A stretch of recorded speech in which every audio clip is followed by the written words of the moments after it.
This is why you shouldn't let yourself be influenced by Clavicular. Everyone needs to hear this because Clav isn't sharing the whole truth with y'all. I already talked about why you shouldn't follow in Clav's footsteps because of the substances that he's on. Now let's get into the social reasons as to why you shouldn't follow the way that Clav is going. Now in Clav's world, his whole message is that looks matter so much and that they're more important than anything else in the world. And I'm not gonna sit here and lie to y'all's faces and tell y'all that they're not important because they are. But when it comes to the real world, they are not the most important thing. And you gotta realize, Clav does not live in the real world. Recently, Clav has been streaming in Miami, which is one of the most superficial places you could possibly be. You see, in Miami, the only thing people really care about is money, fame, and looks. So with that in mind, you gotta remember that Clav's message is coming from a place where he's surrounded by incredibly superficial people at all times. Miami is a place where people care about looks significantly more than they do anywhere else in the US. And before he was streaming in Miami, Clav was in places like LA, where again, looks are incredibly important. Because of this, Clav isn't super connected with the average person's experience in the world. He's actively going to these hubs that reinforce his view of the world instead of going to like small towns in middle America where his views might be challenged. And the reason he doesn't do this is because Clav's worldview is incredibly fragile.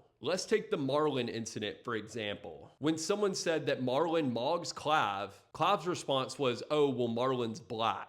What Clav was essentially saying with that is that since he is not black, he is superior to Marlon, which is something that someone who thinks that looks are the only thing that matter kind of has to believe for their worldview to be held together. In Clav's mind, he can't believe that Marlon is actually better looking than him because he legitimately does not see people of that race as good looking. And he's constantly showing this with his very liberal use of certain words that start with N that I will not be repeating. Now that's all for this part, but in the next part, I'm going to get into Clav's transformation and show proof as to how he's actively making himself look worse rather than better the more that he goes into this LMBP stuff.